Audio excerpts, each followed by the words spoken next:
Mohini, I don't know if you want to go over this slide. Oh yeah, I can quickly just put a plug in for the upcoming Lunch and Learns that are coming up. One sounds like an orthopedic one with Dr. Simon, and then we get a holiday on Veterans Day, and then one on updates in total hip arthroplasty.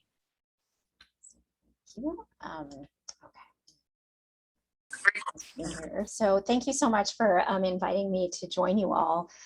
So I'm here today to speak with you on the topic of microaggressions. And I just wanted to start off a little differently. I'm going to introduce myself, claim my racial, ethnic, and gender identities, as well as acknowledge some areas where I do and do not have privilege in my identities. So I'm the Chief Diversity Officer at Newton-Wellesley. I'm also the Chief of the Division of Palliative Care. I've been a practicing physician here at Newton-Wellesley for the past 12 years. My race, I identify as Asian, and my ethnicity is Indian. I use the she, her pronouns. In areas of my identity where I hold privilege, I'm a physician, I'm coupled. I speak English with an American accent. I'm cisgender, meaning my gender identity matches my gender at birth, or my sex assigned at birth. I'm a citizen without voting access issues. Areas where I may lack privilege is I'm a woman in American society. I'm also a woman physician. I'm in Indian American, and I'm an immigrant to this country. So I also want to lead with a land acknowledgement, being mindful around how we work on occupied land that was taken during the genocide of Indigenous people, especially during this time of year when there are holidays or recognitions that bring this up to light. So this land was stewarded by Indigenous nations for generations, some of whom continue to live and thrive here. So Newton-Wellesley Hospital occupies land of the Pawtucket, Massachusetts tribes. So just some agreements about today's topic. I just want to acknowledge that we all may be at different stages of understanding the topic, and everyone is invited to learn, grow, or to review. Please feel free to make any comments. And if you do make any comments, please ensure that you're using I statements and refrain from making any generalizations about groups or experiences. And if there's anything that I speak about that causes or raises some level of discomfort, you can look at it potentially as an invitation to listen, learn, and reflect. However, also be mindful of your needs, especially if you are from a historically marginalized identity or group. And if anything sort of raises emotions or some level of trauma for you, I will not take offense if you need to hop off or tend to yourself. And if you're newer to this material, please don't burden your colleagues of color or who are members of marginalized populations to educate you further or to share their stories with you if they're not willing. Instead, take the time to self-educate and reflect. Please, I'd be more than happy for you to reach out to me to ask for any additional resources.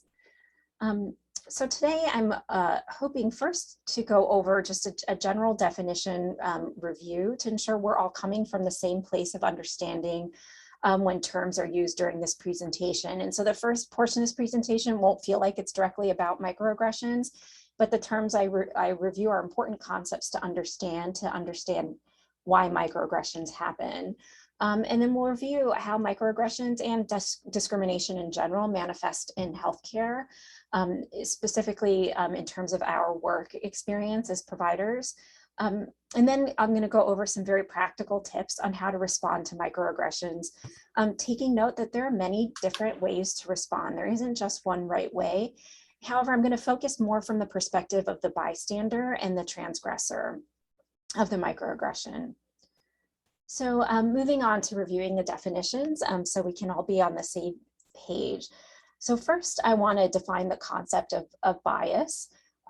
Bias describes a positive or negative attitude or feeling or thought process that may impact behavior. And it develops through exposure, either passive or active, to stereotypes, prejudices, and lived experiences.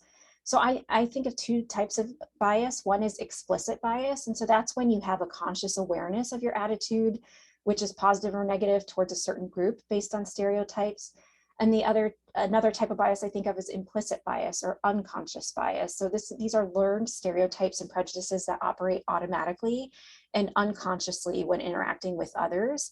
And these are heuristics, or they develop because of heuristics or cognitive shortcuts, which help us bring efficiency to our cognitive processes.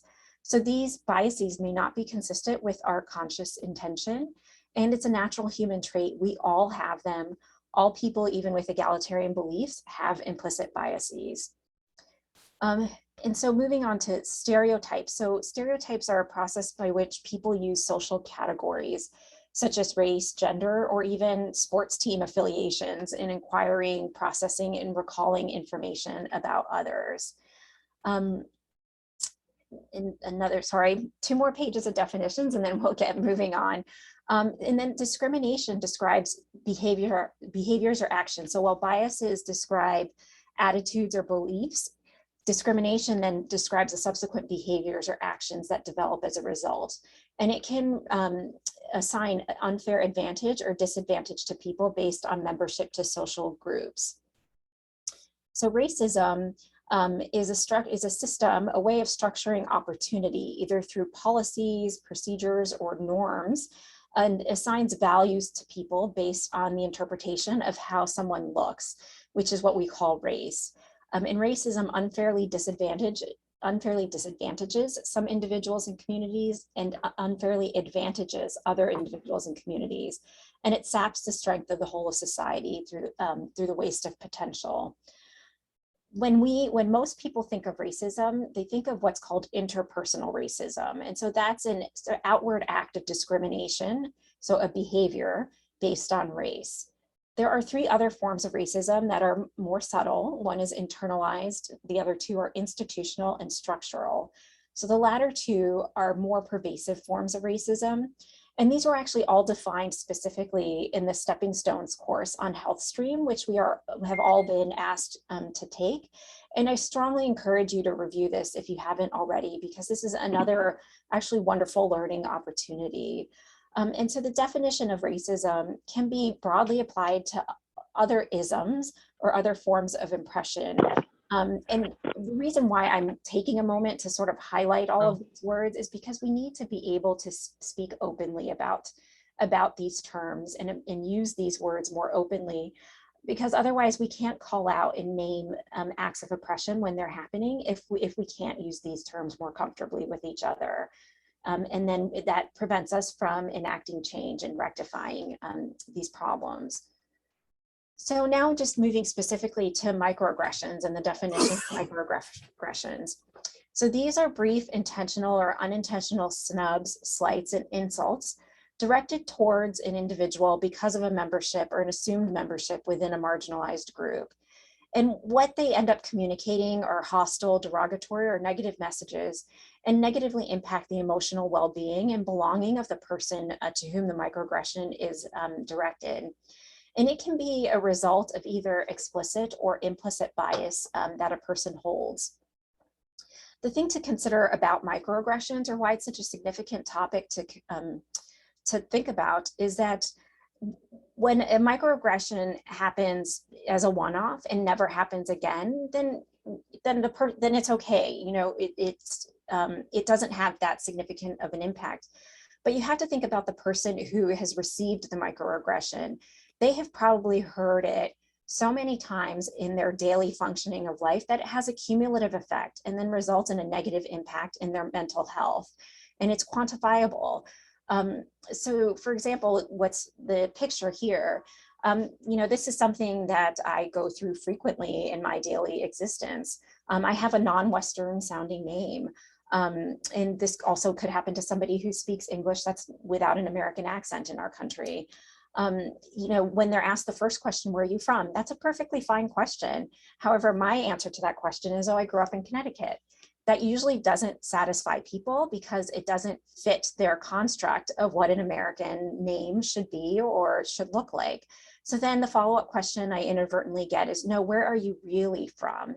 And so the impact that that has on me, because I hear this repeatedly, is that it makes me feel like I don't belong. I don't belong in this country, or my name is not okay.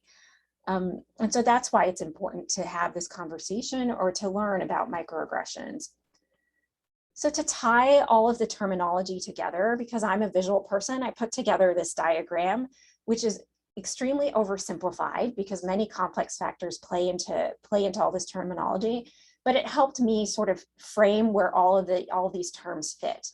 So sort of at the center is bias, kind of either explicit or implicit, our beliefs that we have developed either through exposure to stereotypes, prejudices, or our own lived experiences.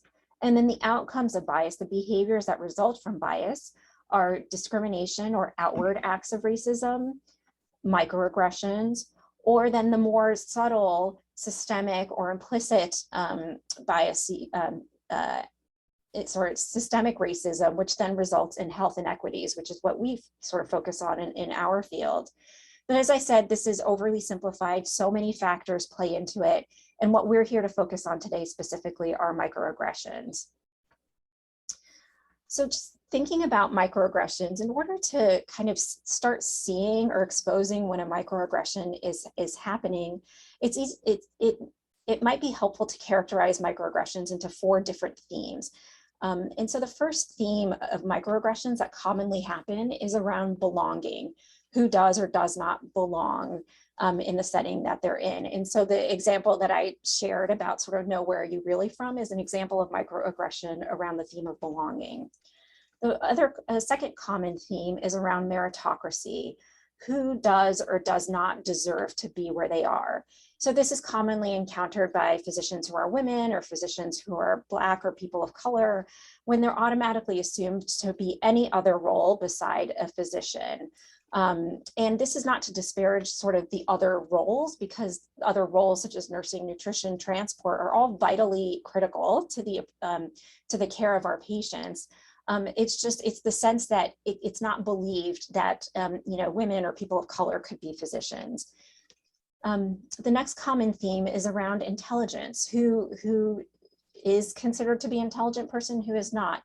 So a common microaggression that occurs for Black people is when somebody comments on how articulate they may sound, sort of giving the impression that it's not believed that they should be intelligent, or when sort of commenting on surprise when a woman possesses detailed technical knowledge.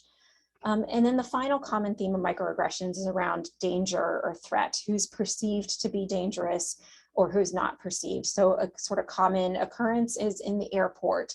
Sort of brown people, people who are Muslim or South Asian in identity tend to get flagged invariably for extra safety checks in the airport, or when walking by a Black man on the street, sort of holding your purse tighter. Those are microaggressions around danger or threat. So pivoting to how do acts of microaggression and sort of more outward discrimination manifest in the healthcare setting.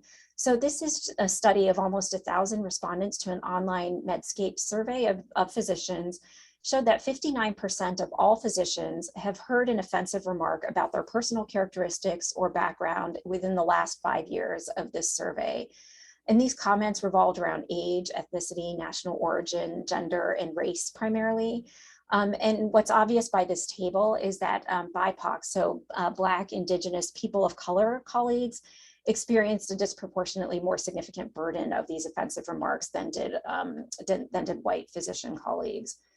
And in another survey of residents at Mass General Hospital and Brigham and Women's Hospital, a survey of 400 residents in anesthesia, medicine, and surgery, demonstrated that a significant majority of the surveyed population, so both female and male residents, observed gender bias during their training. However, a significant more percentage of women were the targets of bias. And across all these groups, a majority of these sort of acts of discrimination or microaggressions were often perpetrated by patients or family members. However, still 20 to 30% of these instances are perpetrated by colleagues or coworkers. So now to just shift to go over some practical tips on how to navigate through instances of microaggressions, I'm going to use a couple of vignettes to sort of demonstrate. some responses that we may be able to engage with. So the first vignette is about a nurse in your office whose name is Sumedha. She's an immigrant from India. And she had to update immunizations for your patient. You're still in the room wrapping up with the patient when she enters the room to administer the immunizations and introduces herself while you're quietly sort of working on charting for the moment. The patient responds to Sumedha after she introduces herself. You know, your name is hard to pronounce. I'm just going to call you nurse, and chuckles. So I just want you to take a minute to kind of reflect on your own. And if you feel the urge to share, please go ahead and share some of your reflections in the chat. But what is your initial reaction to the scenario? And what emotions did this interaction bring up for you? How could Sumedha have responded to the patient in the moment? But more importantly, what I'm hoping to focus today on is how can you, as the bystander, respond to the patient? So just my reflection, or sort of putting this vignette in context, you know, this is an instance of a microaggression. It's a subtle communication to Sumedha that she is other or doesn't belong because of her name, and that she also shouldn't have agency over her own identity. The patient themselves decided what to call Sumedha and completely depersonalized her. And this has a cumulative effect. This is probably something Sumedha encounters multiple times per day with many patients. So how do we respond? So when I think about responding to microaggressions, I think of three major principles behind the response to microaggressions as an upstander. And so an upstander is someone who takes a stance against injustices. So the first aspect of the response are the must-dos. What needs to happen sort of in the moment or proximal to the moment? The first is you need to make sure the situation isn't ignored, realizing that even if the intent was not malicious, the impact was still significant and it needs to be addressed. And we have to put the aggrieved, the person who the microaggression was transgressed against, at the center of our response and our thought process. And if we weren't there or present for the microaggression, but somebody comes and tells us about one, we have to believe what we're being told. And at the same time, if this was a situation where a patient was transgressing the microaggression, we have to establish boundaries with the aggressor. If it's a patient, we still at the same time have to ensure that there's a pathway for their continued care, even if it means having to connect them to another provider outside of the system. So there's a must do. So we have to take action. The second principle behind a response is consider steps that could be taken ahead of time so that a response that you may give is in line with what's appropriate for somebody who may be facing a microaggression. So think about talking with your team ahead of time about scenarios. How would you like me to respond to a microaggression if they were to occur?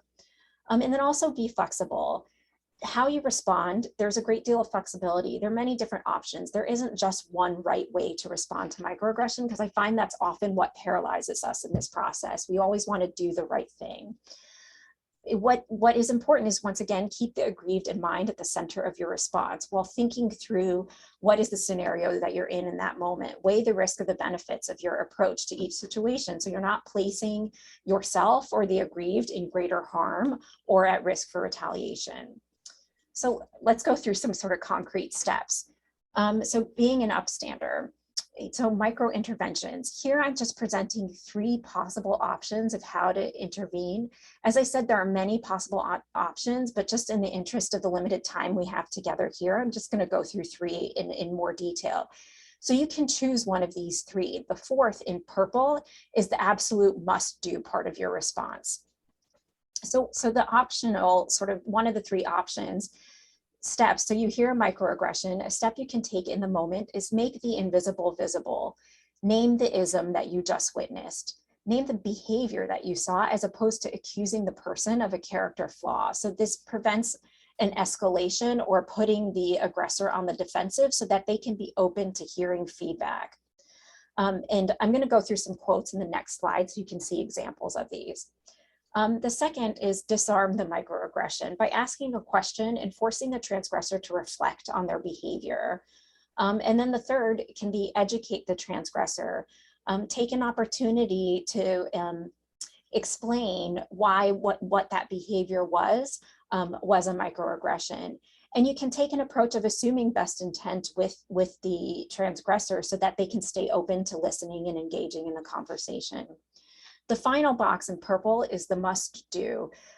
We must always provide support to the person who is aggrieved of the microaggression by naming what was wrong clearly and concisely. Don't focus on your own surprise or upset, and commit to action in some way. It can be as straightforward as I'm going to speak with X about them, or I'm going to be here to provide ongoing support for you. So just let's go through some concrete sort of quotes to give you examples of these interventions. So making the invisible visible, saying things like, I think I heard you say you're going to decide Sumedha's name for her. Is that correct?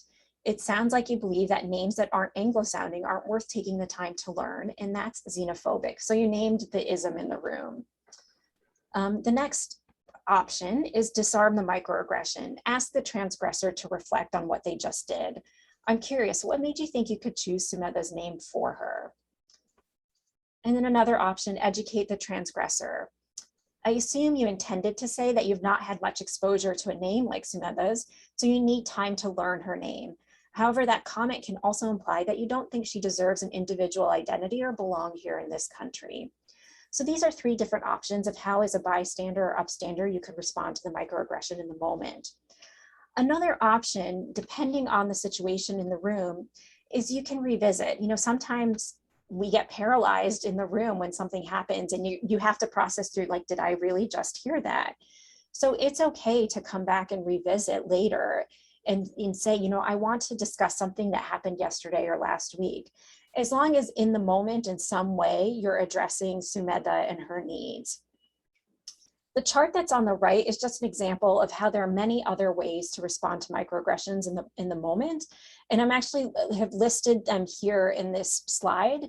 So when this is posted on YouTube, you can take the time to go through potential other ways to react to microaggressions.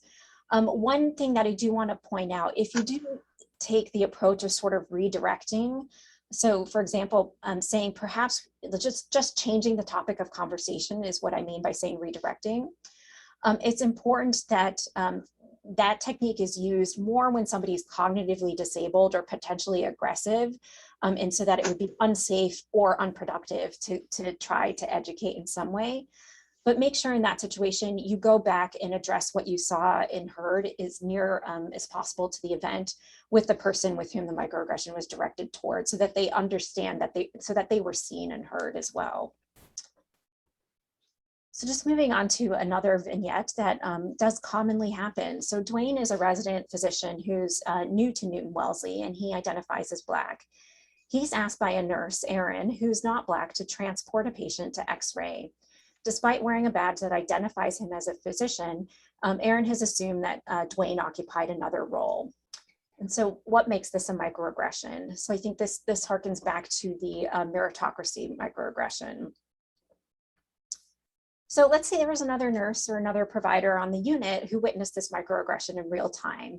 What could they do to address the situation? So let's say that there is kind of an element of surprise and you're not really sure what to do. So you can take an approach of redirecting.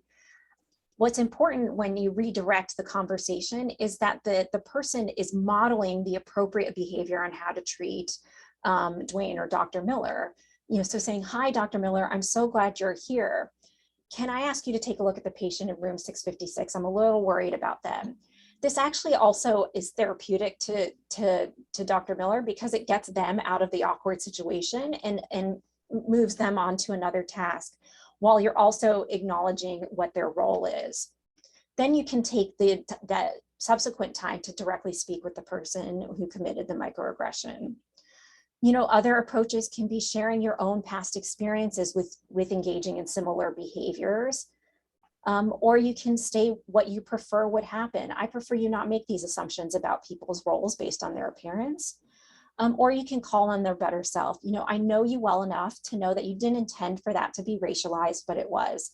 This is Dr. Miller. He's a new resident, not part of the transport team. Dr. Miller, this is Erin, our nurse director.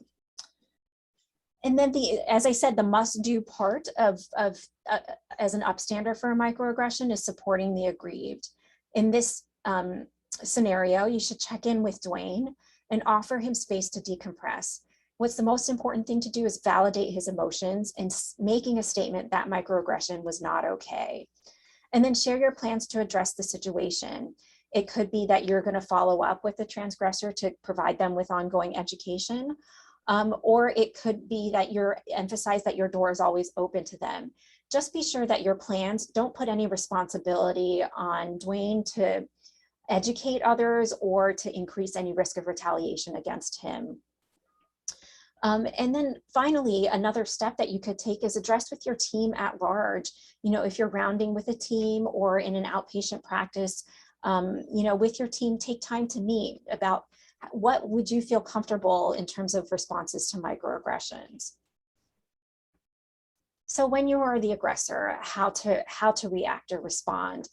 I think this is harder or more sensitive of a topic because we all hold ourselves to a high standard and believe that we would never be in the position of committing a microaggression. However, we also have to realize that we're all human and we all will. And so thinking through how to respond if you are ever called out on transgressing a microaggression. And, you know, there is actually a right way to apologize and a wrong way to apologize, but the key is that an apology is called for. What the wrong way to apologize is what is called an oppressive apology. So characteristics of an oppressive apology are one in which you're taking excessive time to explain your behavior. So you're claiming all the space and attention, and you're acting defensively, or you're focusing on yourself and the intent, saying things, well, I never really meant to hurt you. By saying that, it doesn't really take away the hurt, and it takes away the focus that the hurt did occur. And then also claiming the emotional space, focusing on how badly you feel or how awful you feel about what you did. And then it then puts the aggrieved in a place of exerting further emotional labor, especially if you start asking for forgiveness or to soothe your own emotions. And the worst possible thing we could possibly do as part of the apology is then asking the aggrieved to educate you or others further. An empowered apology, the best way to apologize in this scenario is to be succinct, maybe even consider asking permission to apologize first, and then express your gratitude for the gift of feedback that you just received so that you won't be doing that again. So an example of an appropriate apology is, that was inappropriate and hurtful. I'm very sorry. Thank you for bringing it to my attention. And then your next step is then to process your anxiety and guilt with others with whom you share identity characteristics, not with the aggrieved. So this reminds me of Susan Silk's ring theory, sort of that she developed about how to help people who are going through bereavement or grief. You know, put the aggrieved or the afflicted in the center. Everybody's role is to comfort them, and then your role as the transgressor is to sort of dump out, to turn around outside that circle to people who share some identity characteristics with you, with whom you can then go through the process of managing your own emotions. So I just want to call out sort of two last pieces, and then if there is like 1 more minute left for questions, that, you know, Newton-Wellesley, we do have a policy around how to manage through patient and family discriminatory requests or demands for specific types of healthcare provider. And within this policy, there's also language and a framework for approach to manage this.